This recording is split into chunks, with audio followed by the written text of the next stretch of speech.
Olá, nós vamos dar início ao nosso podcast. O tema que nós vamos tratar hoje vai ser a interseccionalidade, né? É uma teoria que pode ser atribuída a Kimber Crenshaw. Tá? Nós vamos falar o que é interseccionalidade, para que serve a interseccionalidade, quais pesquisas que podem aplicar essa teoria da interseccionalidade, relações com a área de políticas públicas, né? E vamos concluir. Hoje nós vamos ter a presença aqui da Marta e da Natiele, né? A Nath e a Marta fazem parte do grupo da disciplina do professor Guilherme, disciplina de políticas públicas da Unipampa. Né? Então, a interseccionalidade, quando a Crenshaw, lá em 1989, ela cunhou esse termo, ela tinha o intuito de demonstrar uma problemática tendenciosa de abordar, por exemplo, gênero, abordar raça, como categorias reciprocamente exclusivas de experiência e análise. Aí, nessa reflexão que ela fez lá, ela começou a refletir isso com origem, né, nas pesquisas de feminismo negro, né, assim, onde as pesquisadoras e ativistas ali criticavam a comparação singular entre as mulheres brancas e negras sobre uma mesma experiência e opressões, né? O mais recente, o Irata, em 2014, publicou um artigo que ele enfatizou que as categorias interseccionais elas receberam contribuições ao longo dos anos, remetendo a uma teoria transdisciplinar, né, objetivando compreender identidades, desigualdades sociais, um pouco além só da raça, gênero e classe, né, como foi cunhado lá pela Crenshaw. Então, assim, Nath, o que você entende por interseccionalidade? Como você definiria? Pois interseccionalidade, Bilge mesmo, desprezou a hierarquização de opressões advindas de sexo e gênero, né? Classe, raça, etnicidade, deficiência, idade e orientação sexual, visando ir além da simples constatação de sistema de opressões. Crenshaw usou a palavra interseccionalidade para determinar a interdependência das relações de poder entre gênero, classe e raça. Segundo essa autora, a Crenshaw, era de suma importância o conhecimento de que mulheres negras elas não podiam ser vistas só pelo viés de ser mulheres, porque além de ser mulher, acarretava também que ela era negra, então tinha que distinguir isso daí. Perfeito, obrigado. Ô, Nath. Ô, Marta, e como você vê, assim, para que serve essa interseccionalidade, assim, nos trabalhos que a gente vê, assim, acadêmicos? Seria para conceituar o problema, né, que é esse sobre as Sim. implicações de categorias, né, que seriam o racismo, a opressão de classe e outros sistemas discriminatórios. Eles criam desigualdades básicas para a estruturação relativa a mulheres de raças, etnias, classe e outros. Serve também para pensar no planejamento e desenvolvimento, execução e análise de resultados. Aonde? Nas políticas públicas. E sua relação opressiva imposta pelo capitalismo e o neoliberalismo. Presente aonde? Na nossa era contemporânea. Perfeito. E Marta, assim, quais pesquisas, por exemplo, a gente poderia usar essa teoria da interseccionalidade, poderia ser aplicado? Como que você vê isso?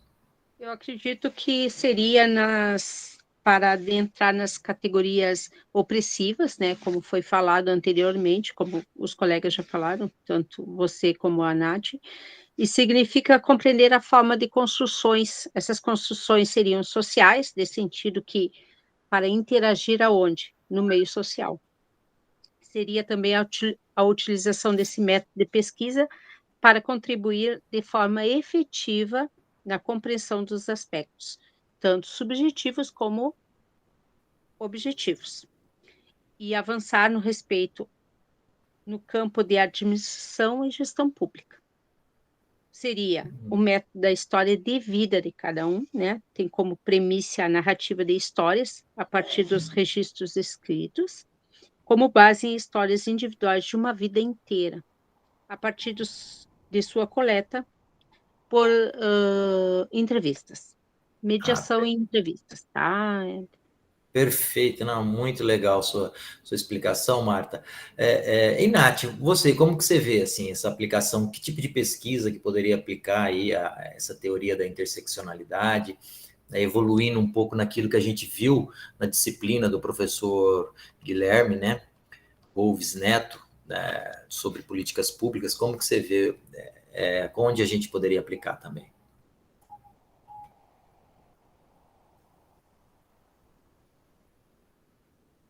Seu microfone deve estar fechado, Nath.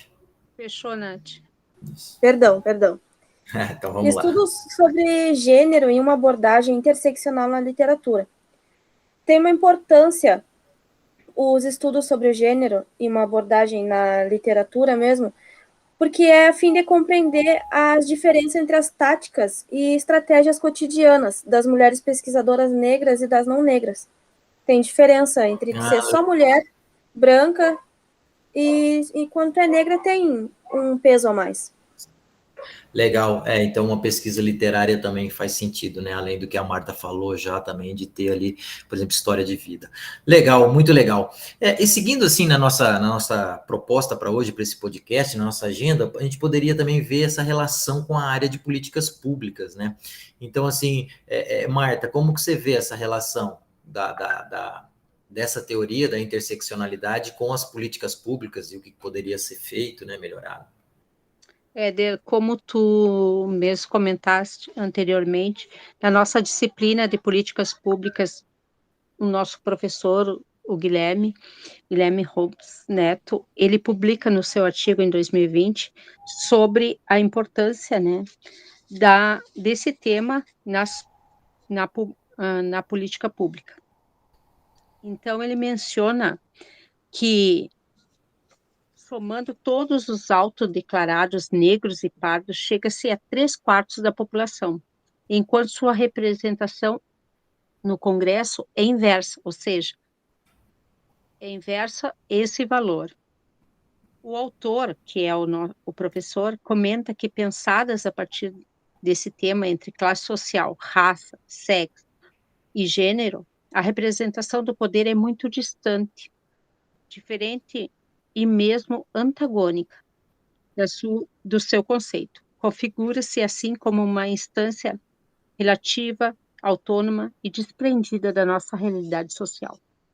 Ah, muito legal. Eu acho essa relação, né, da interseccionalidade com as políticas públicas foi realmente abordado na disciplina do professor Guilherme. Eu acho que a gente pode partir para as conclusões. Nath, o que você gostaria de concluir? A sua palavra final aí para nós. Eu acho que falar sobre isso serve para pensar o planejamento, desenvolvimento, execução e análise dos resultados das políticas públicas e a relação opressiva imposta pelo capitalismo e o neoliberalismo, presente atualmente, né? Ah, perfeito, obrigado. E você, Marta, o que você gostaria de deixar como palavra final? Bom, para finalizar, um fechamento sobre esse tema é explicar para as pessoas que estarão assistindo que no Brasil, apesar das ações afirmativas que se vê na mídia, nos ensinos implantados, a partir do ano de 2000, eles terem alterado uma certa medida de composição de estudantes de graduação nas instituições públicas de ensino superior, principalmente nas áreas consideradas de alto prestígio, existe uma grande crítica, que é a falta da representação desses indivíduos. Aonde? No corpo docente, seria dessas instituições, quer dizer, existe uma minoria da representação e o corpo docente dessas instituições de ensino é formado, na sua grande maioria, por não negros, fato que é agravado pela falta de ações afirmativas no acesso e permanência nos pós-graduações. Por isso, então, acreditamos que a importância de estudo sobre o gênero, em uma abordagem maior na literatura, a fim de compreender as diferenças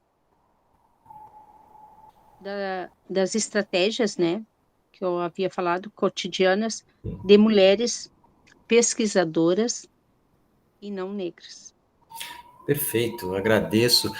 Então é isso, né? A gente pega aí alguns autores aí mais recentes também, como Colin Outramare, que comentaram, né, sobre essa compreensão do fenômeno interseccional. É importante demonstrar a importância desse conceito que vem sendo utilizado por mulheres negras, ativistas e militantes há mais de um século. Então a gente entende que essa notoriedade, claro, vem mais com Crenshaw em 1989. E se a gente pegar o Carbado também, ele menciona que refletir sobre essa interseccionalidade auxilia a compreender, verificar que essa teoria ela não é acabada, né? Muito menos se trata de um tema exaurido em termos de estudo. Então, é uma análise sempre em progresso, por suas articulações e movimentos, existindo potencial. Né? Existe potencial para que categorias opressivas que ainda preocupam e devem ser direcionadas a um estudo, a uma análise, e a gente move assim para a interseccionalidade, para contextos inexplorados. Então, é um processo que está sempre em movimento. Então, com isso, agradeço. A gente chega ao fim do nosso podcast sobre a teoria da interseccionalidade.